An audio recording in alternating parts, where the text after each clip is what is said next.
이명박은 올림픽 이후에 소환하는 걸로 대략 가닥을 잡은 듯해요. 근데 네. 아닐 수는 있어. 언론의 설레발일 수도 있어요. 그럴 수도 있고요. 근데 복수의 언론들이 검찰 내부의 분위기를 전하면서 이명박을 올림픽 이후에 소환할 거다 이렇게 이야기를 하고 있는데 아니, 저는 근데 그 이유도 사실 좀 찜찜해요. 그 언론들이 복수의 언론들이 얘기하는 게 미리 분위기 띄우기다 이렇게 말하고 싶은 거야? 예, 복수의 언론들이 얘기하는 게 원인이 한 가지예요. 왜 올림픽 이후에 3월에 출두하게 할 건가? 라는 이야기를 하면서 동계올림픽을 앞두고 국민적 분열이 일어날까봐 검찰에서는 아마도 분열 같은 소리. 국민 여론이 분열이 될까봐 아마도 축제 분위기에 찬물을 끼얹지 않기 위해서 올림픽이 끝나는 3월에 소환하지 않겠느냐라고 이야기를 하는데 그런 소리 찜찜해요. 그런 아주. 소리 하는 기자들의 대가리를 분열시켜 버리고 싶네 진짜. 정말 찜찜해요. 그 아니 근데 부분은. 이제 우리는 우리대로 어떤 결기는 예. 확 잡아다가 그냥 끌고 가고 싶지만 예. 이럴 수 있어요. 우리가 올림픽 기간 동안에는 정쟁을 삼가합시다라고 여권에서 이 메시지를 던졌잖아요. 근데 올림픽이 잘 치러지면 안 되는 입장에서 보면 굳이 명분을 줄 필요가 없다는 거지. 이명박을 보호하고 싶어서가 아니라 그렇지 않아도 올림픽을 막 흔들고 싶은데 이명박이라고는 좋은 소스를 툭 던져주면서 올림픽 전에 채가버려요.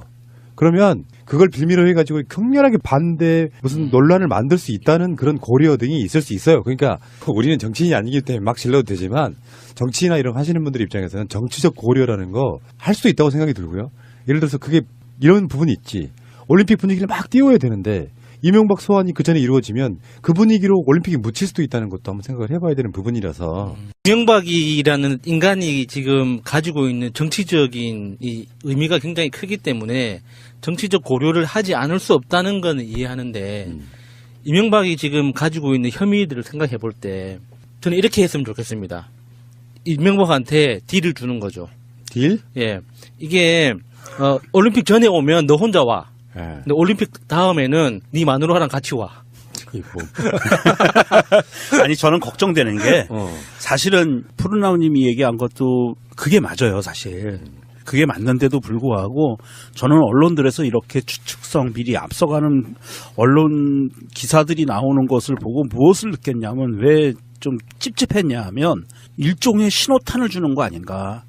무슨 말씀이냐면 만약에 검찰이 올림픽 기간 전이나 올림픽 기간 중에 소환을 했을 때 야당들한테 너희들 이렇게 반응을 해도 돼라고 미리 운을 띄워주는 그런 느낌의 그 뉘앙스들을 사실 받았어요. 그래서 미리 연막을 쳐주는 기분이 좀 안 좋더라고요. 사실 언론에서 그런 기사가 나오는 거 보니까 왜 이명박과 그리고 이 범죄자 이명박이라고 특정할 수는 있지만 국가 기강을 흔든 이 범죄자를 검찰이 소환하는 것에 왜 올림픽 분위기가 찬물이 끼얹어지나 왜 이걸 언론이 걱정을 하지? 뭐 이런 느낌이 많이 들었어요. 하도 당해왔으니까 느끼는 일종의 피해의식일 수도 있는데 근데 지금 이시영 소환이 임박했다는 보도가 또 나오고 있어요. 그러니까 이명박은 어쨌든 간에 국가의 원수 대통령을 지낸 우리 철천지 왼수 이거를 지낸 사람이기 때문에 상식성 때문이라도 이렇게 마구잡이는 좀 힘들어요. 네. 검찰 입장도 이런 거 있잖아요. 구속영장을 청구를 나중에 불러다가 할 수도 있잖아. 근데 그게 만약에 법원 같은 데서 구속이 안 되는 상태로 만약에 판결이 나온다거나 그러면 젖되는 거거든요. 그러니까 그건 신중할 수밖에 없는 거예요. 역풍 때문에. 대통령 지지율이 영향을 끼쳐요. 사실 그게 아니었나 보다 하고 보수 쪽에 흩어져 있는 그 많은 무리들이 뭉치게 만드는 효과가 있기 때문에 신중해야 되는 건 맞고요. 근데 이시영 소환은 임박했다. 이게 지금 중론인 게 최근에 나온 보도들 보면은 이시영 관련한 녹취 파일들이 엄청나게 막 쏟아지고 있잖아요. 그렇죠. 예. 거기에 보면 그 사람들의 대화를 보면 이명박이 사실상의 실소유주고 오더를 받은 이시영이 그 일을 다 대신하는 것 같은 그런 느낌이잖아요. 실행범이라고 그러죠. 예. 그러니까 이시영은 이제 소환될 수밖에 없어서 이시영, 김윤옥은 어쩌면 올림픽 전에 소환될 수 있다. 이시영 같은 경우엔 사실 여러 가지 혐의가 있지만 그중에 가장 첫 번째로 소환될 혐의는 내곡동 이명박이 대통령 끝나고 들어간 내곡동 집을 살 때 국정원 자금으로 샀다는 그 의혹이 첫 번째예요, 사실은. 국정원 특수활동비. 네, 그거를 받아서 그걸 받았으면 이시영이 받았으면 그건 뇌물이잖아요. 그건 뇌물이에요, 정말. 네. 아무것도 아니에요. 뭐 공직자가 아니고 어쩌고저쩌고 이런 것도 아니고 완전 뇌물성으로 돈을 받아서 대통령의 집을 샀다, 자기 이름으로. 이것이 첫 번째 혐의가 될 거고요. 그 다음에 딸려 있는 것들은 굉장히 뭐 다스에 관계된 것도 이런 건 들어가면 다 불겠죠. 그리고 녹취 파일들이 워낙이 많이 나왔어요. 이건 빼도 박도 못하는 상황이고 이 상황에서 녹취 파일들이 사실 언론사에 MBC와 JTBC 두 군데에서 녹취 파일을 입수를 했는데 가장 발빠르게 먼저 터뜨린 거는 MBC였죠. MBC에서 이걸 먼저 터뜨렸고 사실 JTBC가 이번에는 뒤통수를 한 대 좀 맞은 격이에요. 이게 두 분 이야기를 듣다 보니까 이 MB를 그러니까 소환, 구속영장 청구, 구속까지 이렇게 절차대로 딱 확실하게 하려면 올림픽 끝나고 하는 게 좋겠네요.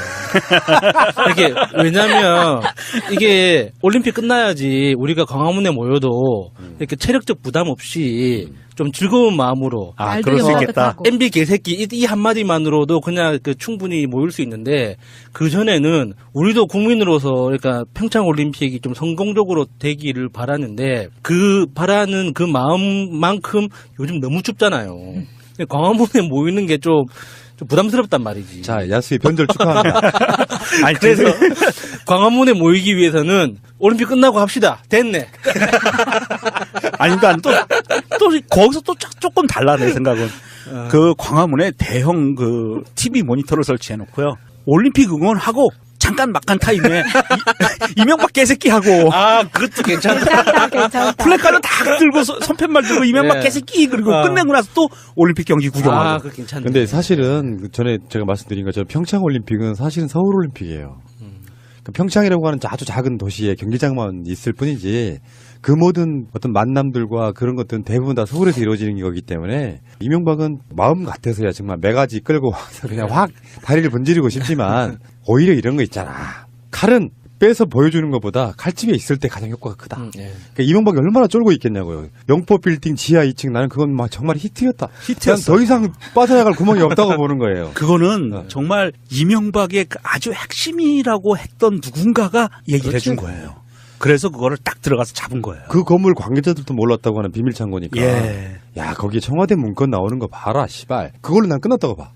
이명박이 대행 끝났는데 이명박 입장에서는 다 뺏겼으니. 정권 자체를 정치 보복의 수단으로 생각해왔던 그 마인드 속에는 내가 권력을 잃었다. 나도 똑같이 죽겠구나라고 하는 그 마인드 속에는 날이면 날마다 속이 끓어 죽는 거예요. 잠이 안 올 거야. 이너피스. 그거 주면 안 돼요. 챙겨드려야겠네. 너무 편해. 아니, 이거 혹시 그 영포 빌딩 지하 2층 거는 저는 그런 생각을 해요. 원세훈이 불지 않았을까 싶어요. 그럴 수도 있겠네. 아니, 원세훈이 그 와이프한테 들들 벗겨가지고 뭐 하나라도 부르라고. 원세훈의 직접적인 일이 아니기 때문에 관계가 없어서 아니고 청와대에서 같이 일하던 사람들 중에 한 명이 분 거라고 봐요. 왜 그러냐면 전직 대통령이 사무실을 사용하고 있는 그런 곳들 있잖아요. 그런 데는 아까 말씀드린 것처럼 내각이었거나 이런 사람들은 정책 비중 때문에도 이명박이 기자회견할 때 서 있던 도열했던 인물들은 그냥 쭉정이고 자기가 실무적인 일을 시켰던 사람들 중에 하나가 불었다고 봐야지. 그러면은 자기가 청와대 나와가지고 사무실 전직 대통령 사무실 차리고 있는데 거기에 들락거린 사람들이 세상에 전혀 모르는 사람들일까? 아니지. 수족들이 모이는 거라서 불려갔던 청와대에 있었던 인물들 중에 하나가 불었다고 보는 게 맞을 것 같고 그건 중요한 건 아니고요. 어쨌든 간에 이명박의 소환은 예를 들어 증거가 충분했다면 일찌감치 했으면 더 좋았을 법도 하기는 해. 그러니까 지금이 1월 말이니까 12월 뭐 중순이나 우리가 말했던 것처럼 이명박이 마지막 송년회 하기 전에 부를 수 있었다면 좋겠지만 저는 그 영포 빌딩에서 나온 자료? 그런 증거가 나올 때까지 검찰이 마치 표범이 동물들 먹잇감 사냥하듯이 딱 길목 지키고 오랜 시간 동안 지키는 거랑 좀 비슷한 느낌으로 수사를 하고 있다고 보고요. 안철수 씨 국민의당 내에서 자기 당에 있는 사람들 무더기로 징계하는 뭐 그런 일종의 사태가 일어난 거죠. 근데 그거는 정말 말이 안 되지 않아요? 당이라는 조직체가 있고 최고위원회의도 있고 현역들 국회의원들 전부 다 모이는 자리도 있고 당무위원회도 있고 이 과정들을 거치면서 그렇게 많은 당원 당규를 바꿔가면서까지 밀어붙이는 자가 어느 날 그러면 나 씨발 니들이랑 안 해. 합법적으로 하는 거예요 지금. 민주평화당이라는 당을 창당해가지고 사람들이 세를 엄청 불려놨어. 그 자리 막 바글바글 하더만요. 그러니까 막 쳐가지고 징계. 심지어 전당대회 의장인 이상돈까지 징계. 거기 들어가지도 않았는데.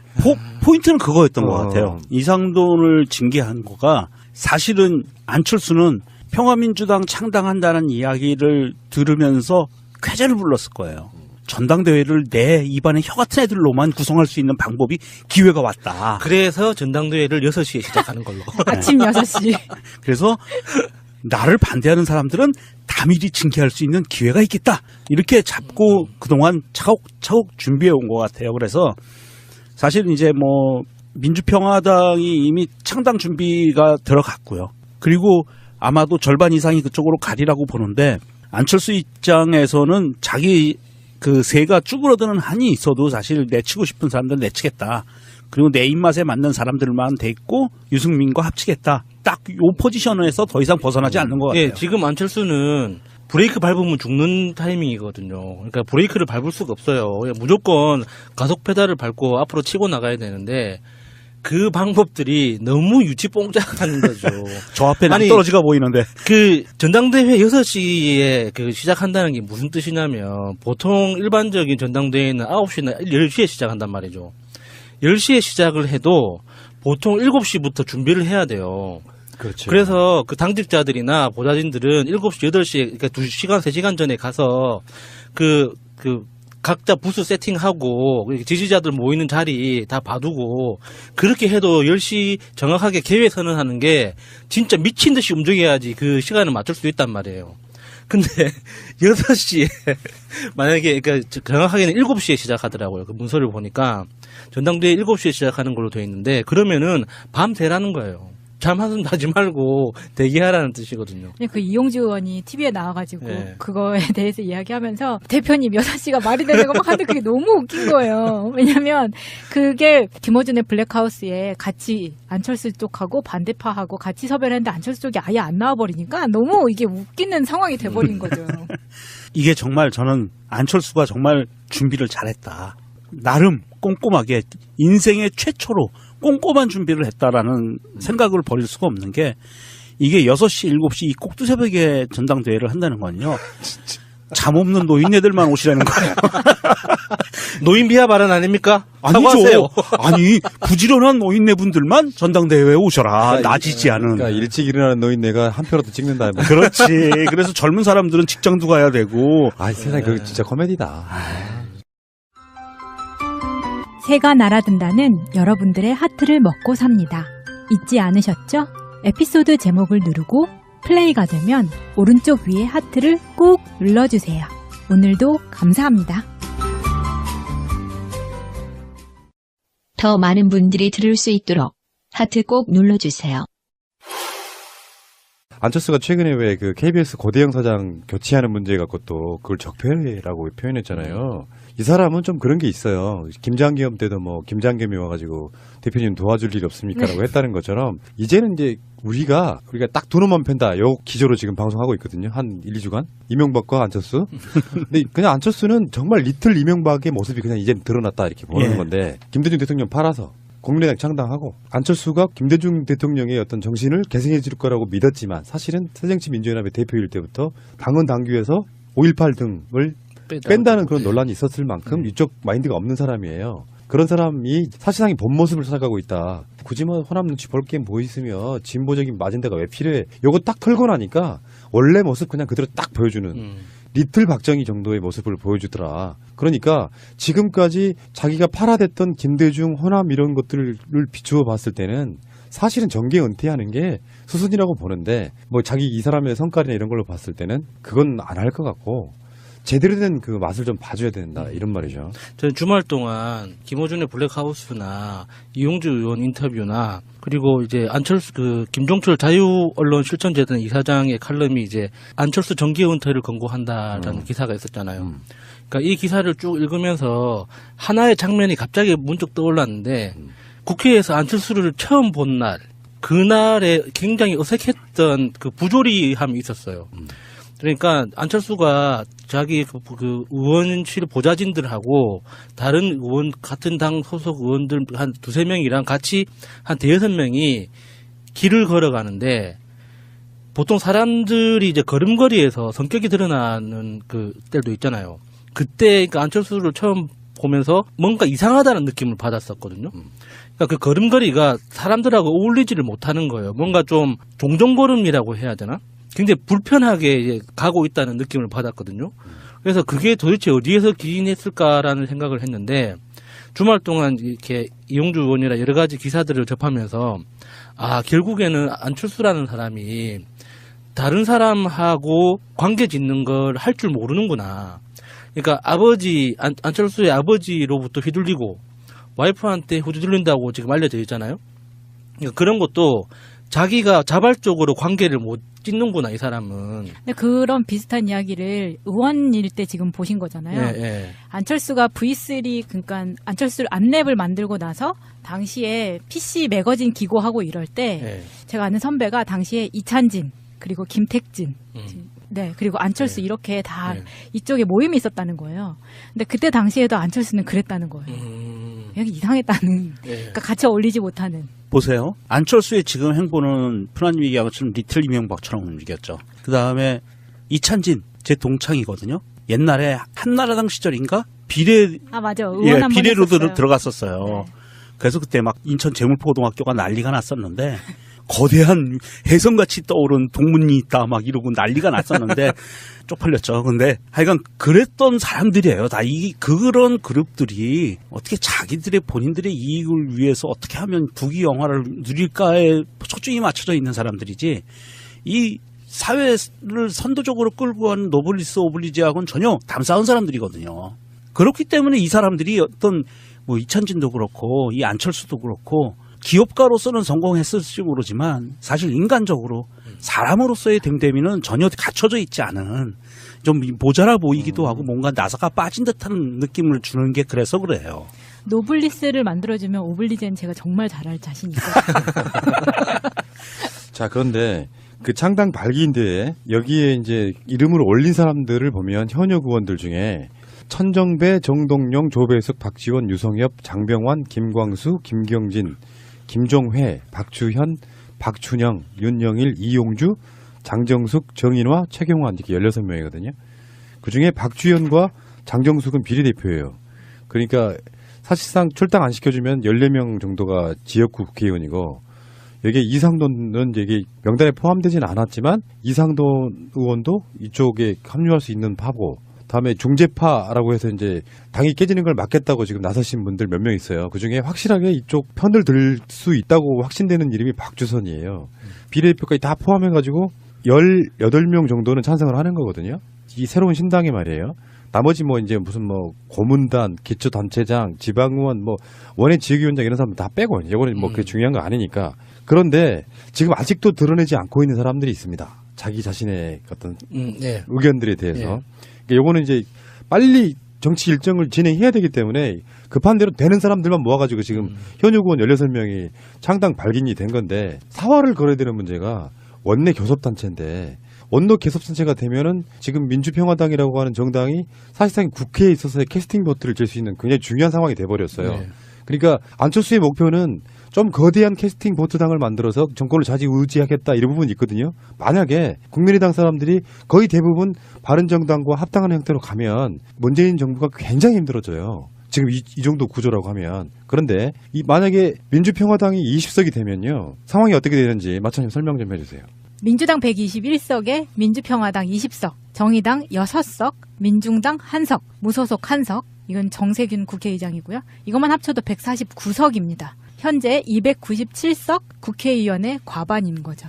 그러니까 민주평화당이 반문연대는 싫어하고 튀어나온 명분이 있기 때문에 웬만한 개혁적인 법률 법안에 대해서는 찬성을 해줄 거라는 전제하에 드리는 말씀이에요. 그렇게 되면은 지금 현재 국회 의석들을 계속 잃어가고 있잖아요. 저번에 배덕광도 지금 자리 내놨고 그리고 저번에 최명길도 지금 국회의원직 날아갔고 안철수 자리가 있고 그러니까 297석 중에 전체 300석 중 297석 중에 149석이면 웬만한 법률안 통과는 가능하다 이런 부분이 있어서 지금 이분들은 일단 출당 미뤄져 뭐 이런 부분도 있고 중립파에 남아있는 몇 사람이 어떻게 되느냐도 그런 부분도 있고 그래서 20석만 만들어지면 안철수의 효용 가치가 사실상 4분의 1 정도로 줄어들어 버려요.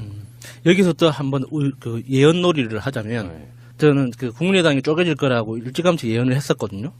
그런 입장에서 다시 한번 예언을 한다면 중재파로 분류되는 박주선 의원까지 포함해서 현역 의원 17명이 중심이 돼서 뭐 이상한 뭐 민주평화당인가 평화민주당인가 만든다고 했는데 그렇게 당이 일단 쪼개지고 나서 그 바른국민당 지금 가칭 바른국민당이라고 지금 이제 물망이 오르고 있는데 바른국민당으로 일단 소속된 사람들이 바른당 10석일 때 9석으로 만든 그 깜짝 탈당했던 아줌마 있죠. 예, 그런 분들이 생길 거라고 봐요. 이게 지금은 어떻게 정치 지형이 어떻게 될지 몰라서 그냥 가만히 보고 있지만 그 유승민하고 안철수하고 둘 사이에 굉장히 또 지저분한 감정 싸움이 생길 거예요. 지금은 통합을 해야 된다는 명분 아래 지금 다 수면 위로 감추고 있지만 막상 통합이 되고 나면은 다시 주도권 경쟁을 하게 될 수밖에 없거든요. 안철수가 지 입으로 뭐 나는 백의종군 하겠다 그랬지만 그 누가 믿어 그거를. 어떻게든 자기 지분을 챙기려고 여러 가지 꼼수를 부리다 보면은 또 내부 분란이 생길 거란 말이에요.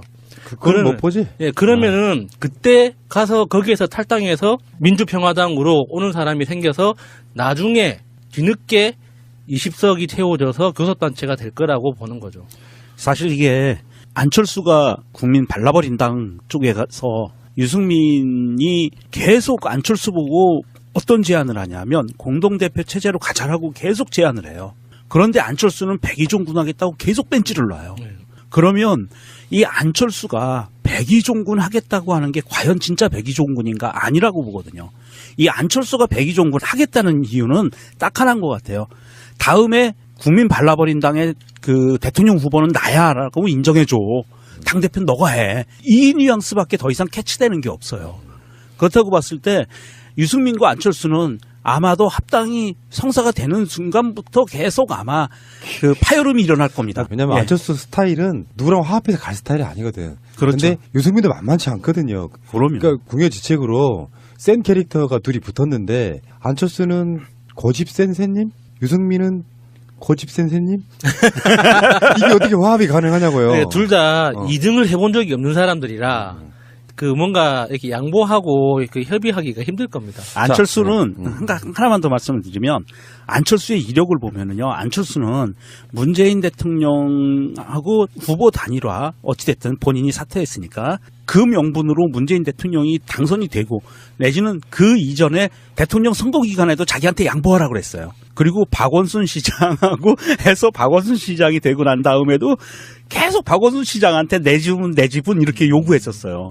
그래서 이게 몸에 박힌 사람이라 당대표도 유승민한테 양보하고 그 다음에 내가 양보했으니까 대통령 후보는 나야 라고 지분을 요구할 거란 말이죠. 그러니까 국민의당의 현재 의석이 최명길이 의석을 잃음으로써 39석. 근데 대략 20석이 빠져나간다고 하면은 19석에 바른정당에 9명이 들어와서 28석이 되는 희한한 합당 형태가 이루어질 가능성이 높은데 이러면서 이제 안철수는 소멸해 가는 과정인데 스스로는 못 느낄 거라고 생각해요. 그 터닝 포인트는 지방선거겠죠. 지방선거에서 의미 있게 최소한 유승민과 안철수 이야기처럼 TK에서 자유한국당이 당 자체가 해체시키도록 하겠다 뭐 이런 식의 포부를 걸고는 있습니다만 제가 항상 말씀드리지만 지역 기반 없는 정당은 우리나라에서 아직은 멀었고요. 지역 기반의 대표적인 것 중에 하나가 지방선거잖아요. 자기네 지역의 대표성으로 TK나 PK 분들이 안철수와 유승민을 인정해 줄 거냐. 아니란 말이죠. 안철수의 유효기간, 스스로 자기가 느끼는 유효기간은 저는 올해 6월 지방선거까지라고 봐요. 6월 지방선거가 끝나자마자 안철수는 며칠 안에 정계 은퇴할 가능성이 없다고 봅니다. 더 이상 어떻게 그걸로 일어나나? 그건 불가능하다고 봐요. 제가 MB의 아바타입니까? 아니면 아니라고 본인이 해명하십시오. BBK라는 수자 자문회사를 설립을 하고 여러분 이거 다 거짓말하는 걸 아시죠?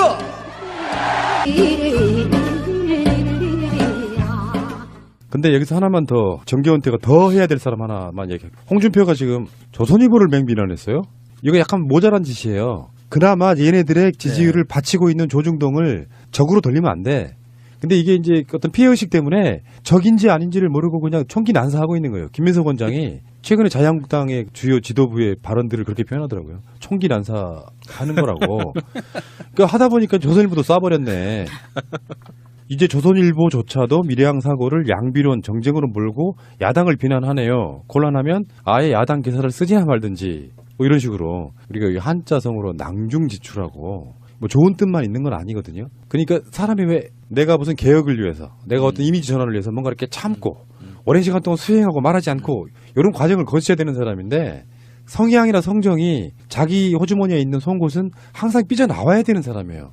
그렇다 보니까 불만스러운 것들은 문재인도 싫고 조선일보도 싫고 다 싫으면 결국에는 자기 스스로가 고립되는. 그러니까 그 낭중지치라고 말씀하셨던 걸 조금 더 멋있게 철학적으로 표현하면 현상은 본질을 벗어날 수 없다 이러잖아요. 개또라이는 어떻게 해도 결국에는 자기 편까지 이렇게 찌를 수밖에 없는 사고를 치게 되는 거죠. 그렇기도 한데 요즘 돌아다니는 카톡 유언비어랑 손발이 잘 안 맞는 거예요. 왜냐면 거기서는 지금 TV조선만 돌아왔다 이렇게 하고 있거든요. 아, 자기들 편으로 TV조선은 돌아왔다? TV조선은 정신 차리고 돌아왔다 이렇게 얘기를 하고 있더라고요. 그러니까 그러면서 지금 이 사람이 했던 말들 중에 밀양에 가자마자 내가 책임 있는 사람이라고 그러면서 이제 그러면 세월호 사건 때 뭐 인천시장이나 전남 도지사 이렇게 이야기했는데 생각해보니까 또 말을 너무 막 뱉었네. 팩트가 틀렸어. 아니, 홍준표가 그 밀양 그 화재 현장에 가서 자기가 뭘 책임지고 뭘 어떻게 하겠다는 거예요? 난 그게 궁금하더라고요. 그 정신세계가. 이번 6월에 정계 은퇴하실 안철수 씨는 국민의당이 잘해가지고 정비를 하겠다고 이야기를 하는데 대선 나가서 대통령이 된 것처럼 이야기를 해요. 근데 홍준표가 진짜 좀 인격적으로도 진짜 문제가 있다고 느낀 게 분향소에 가가지고 그 유족들이 저 소방직 공무원 증원 반대한 당이 무슨 염치로 왔느냐 그러니까 그 사람한테 대놓고 하지는 못하고 혼잣말로 이랬대요. 여기도 민주당이 있네? 이랬다는 거예요. 헐, 진짜? 예. 개또라이야 진짜. 아, 그건 좀 소름 끼친다. 예. 그러니까 보통 이쪽의 인사분들은 그런 상황이 되면 죄송합니다라고 그냥 네. 끝내고 돌아오는데 네. 꼭 한마디를 덧붙여요. 김성태가 그랬잖아요. 제천에 가가지고 그 건물 앞에서 막 하다 보니까 그중에 계신 제천 시민이 여기서 막 뭐라고 하니까 똑같은 말 했잖아요. 민주당이라고. 아, 이 사람들을 그 뇌를 한번 좀 열어봐야 되겠는데요. 정말 심각한 사람들이네. 팩트가 틀렸던 거는 이낙연 총리는 세월호 참사가 있었을 당시에 전남지사 신분이 아니라 경선에 출마한 도지사 후보였을 뿐이었고요. 취임한 것은 2014년 7월이기 때문에 홍준표가 말한 게 완전히 팩트가 틀린 거죠. 그렇죠. 그러니까 2014년 4월 달에 세월호 사건이 났고 그리고 2개월 만에 지방선거가 있었는데 박근혜 대통령을 살려야 된다고 남경필 같은 자들이 지방선거 표 찍어달라고 했던 게 바로 4년 전인 거잖아요. 그때는 이낙연 지사는 전남지사가 아니었는데 무슨 개소리야. 아니, 홍준표는 지난번에 그랬잖아요. 지 입으로. 자기가 팩트를 말하면 좌파들은 그거를 망언이라고 그런다고. 제가 항상 말씀드리는 것처럼 홍준표는 하루에 최소한 2건 이상씩 거짓말을 하고 있어요. 그걸 안 하면 혀에 가시가 돋죠. 자, 야수님이요. 민간 대책반을 만드셔가지고 네. 홍준표의 거짓말을 계속 스크랩하는 역할을 해주시기 바랍니다. 이 위원장 임명. 아우 피곤하네. 아, 바쁠 것 같은데. 벌써부터 피곤하네. 최소한 우리 민주인사들이나 책임있는 자리에 있는 문재인 대통령이나 이낙연 총리 같은 사람들이 팩트가 아닌 사실로 만약에 무슨 발표를 했다거나 말을 뱉었다고 하면 네. 조중동이 가만히 있겠습니까? 완전 가루가 되도록 막 빻고 또 빻고 빻겠죠 막. 조중동은 그런 거를 꼬투리 잡지 않아요. 조중동이 홍준표가 한 거짓말들을 제대로 팩트체크해서 내보내나 알면서도 모른 척하지? 사실 조선일보의 그 언론 기조는요. 이거였어요. 여당과 야당이 참사 현장을 놔두고 여당과 야당이 정치 싸움질을 하고 있다. 그럼 양비론 족같아 이거. 양비론 족같은 거 논리를 또 펴낸 거거든요. 홍준표가 잘못했잖아요. 그러니까 여기서는 방어 차원에서 그러지 마. 니들 그러면 안 돼라고 여당은 그러는데 이걸 양비론으로 딱 몰고 갔는데 홍준표 이 또라이 새끼는 이 눈치도 없이 이걸 조선일보 까는 거예요. 자기 그러니까. 비판했다고. 조선일보는 우리도 공정언론이라고 인증샷 하려고 대충 호울만 좋게 겉만 핥았거든요. 근데 여기서 빡치면 어떻게 정치적인 개념도 없는 새끼. 아, 진짜. 모지리 새끼 진짜 아주. 우리만도 못해. 간단히 정리합시다. 홍준표, 안철수, 유승민 이 사람들 입장에선 일단 문재인 대통령 지지율이 하락세라고 하니 거기에 막 더 부채질하고 싶은 앞다 보니까 오바를 하게 되는 거예요. 거짓말하게 된다고. 그럼 또 역풍이 부는 거잖아요. 그러니까 이 사람들의 자질이 부족해서라도 문재인 대통령 지지율은 떨어지기 힘들다. 내가 내린 결론이에요. 동의하십니까? 예. 밥 먹으러 갈까요? 밥 먹으러 가자. 예. CBC와 JTBC 두 군데서 녹취 파일을 입수를 했는데 가장 발빠르게 먼저 터뜨린 거는 MBC였죠. MBC에서 이걸 먼저 터뜨렸고 사실 JTBC가 이번에는 뒤통수를 한 대 좀 맞은 격이에요. 이게 두 분 이야기를 듣다 보니까 이 MB를 그러니까 소환, 구속영장 청구, 구속까지 이렇게 절차대로 딱 확실하게 하려면 올림픽 끝나고 하는 게 좋겠네요.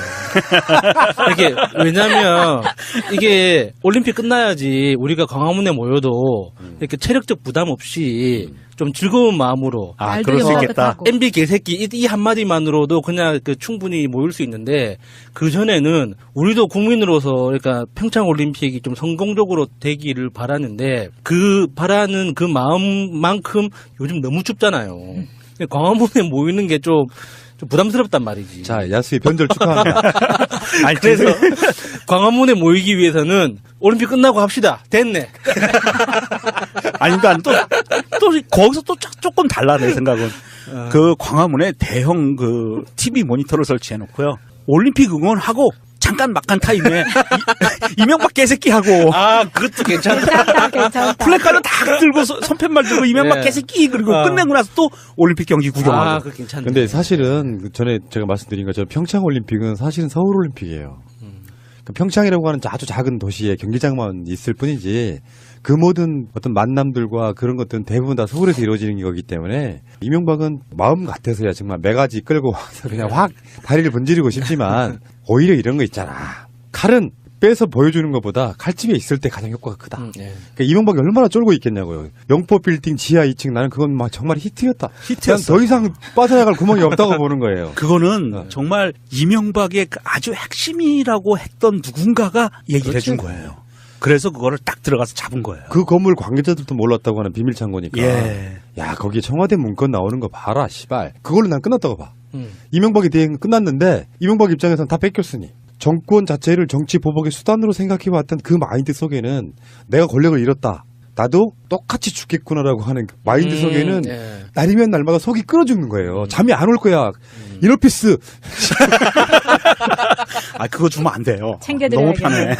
아니, 이거 혹시 그 영포 빌딩 지하 2층 거는 저는 그런 생각을 해요. 원세훈이 불지 않았을까 싶어요. 그럴 수도 있겠네.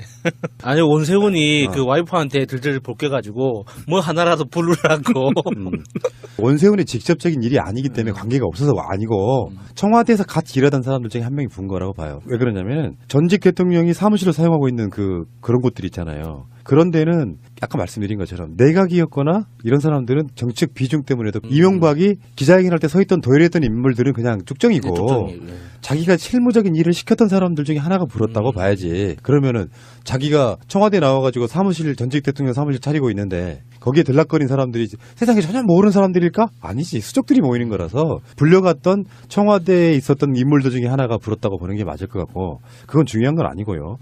어쨌든 간에 이명박의 소환은 예를 들어 증거가 충분했다면 일찌감치 했으면 더 좋았을 법도 하기는 해. 그러니까 지금이 1월 말이니 칠 수도 있다는 것도 한번 생각을 해봐야 되는 부분이라서. 이명박이라는 인간이 지금 가지고 있는 정치적인 이 의미가 굉장히 크기 때문에 정치적 고려를 하지 않을 수 없다는 건 이해하는데 이명박이 지금 가지고 있는 혐의들을 생각해 볼 때 저는 이렇게 했으면 좋겠습니다. 이명박한테 딜을 주는 거죠. 딜? 예. 이게 올림픽 전에 오면 너 혼자 와. 근데 올림픽 다음에는 네 마누라랑 같이 와. 아니, 저는 걱정되는 게 사실은 푸르나우님이 얘기한 것도 그게 맞아요, 사실. 그게 맞는데도 불구하고 저는 언론들에서 이렇게 추측성 미리 앞서가는 언론 기사들이 나오는 것을 보고 무엇을 느꼈냐면 왜 좀 찝찝했냐 하면 일종의 신호탄을 주는 거 아닌가. 무슨 말씀이냐면 만약에 검찰이 올림픽 기간 전이나 올림픽 기간 중에 소환을 했을 때 야당들한테 너희들 이렇게 반응을 해도 돼라고 미리 운을 띄워주는 그런 느낌의 그 뉘앙스들을 사실 받았어요. 그래서 미리 연막을 쳐주는 기분이 좀 안 좋더라고요. 사실 언론에서 그런 기사가 나오는 거 보니까 왜 이명박과 그리고 이 범죄자, 이명박이라고 특정할 수는 있지만 국가 기강을 흔든 이 범죄자를 검찰이 소환하는 것에 왜 올림픽 분위기가 찬물이 끼얹어지나? 왜 이걸 언론이 걱정을 하지? 뭐 이런 느낌이 많이 들었어요. 하도 당해왔으니까 느끼는 일종의 피해의식일 수도 있는데 근데 지금 이시영 소환이 임박했다는 보도가 또 나오고 있어요. 그러니까 이명박은 어쨌든 간에 국가의 원수, 대통령을 지낸 우리 철천지 왼수 이거를 지낸 사람이기 때문에 상식성 때문이라도 이렇게 마구잡이는 좀 힘들어요. 검찰 입장도 이런 거 있잖아요. 구속영장을 청구를 나중에 불러다가 할 수도 있잖아. 근데 그게 만약에 법원 같은 데서 구속이 안 되는 상태로 만약에 판결이 나온다거나 그러면 젖되는 거거든요.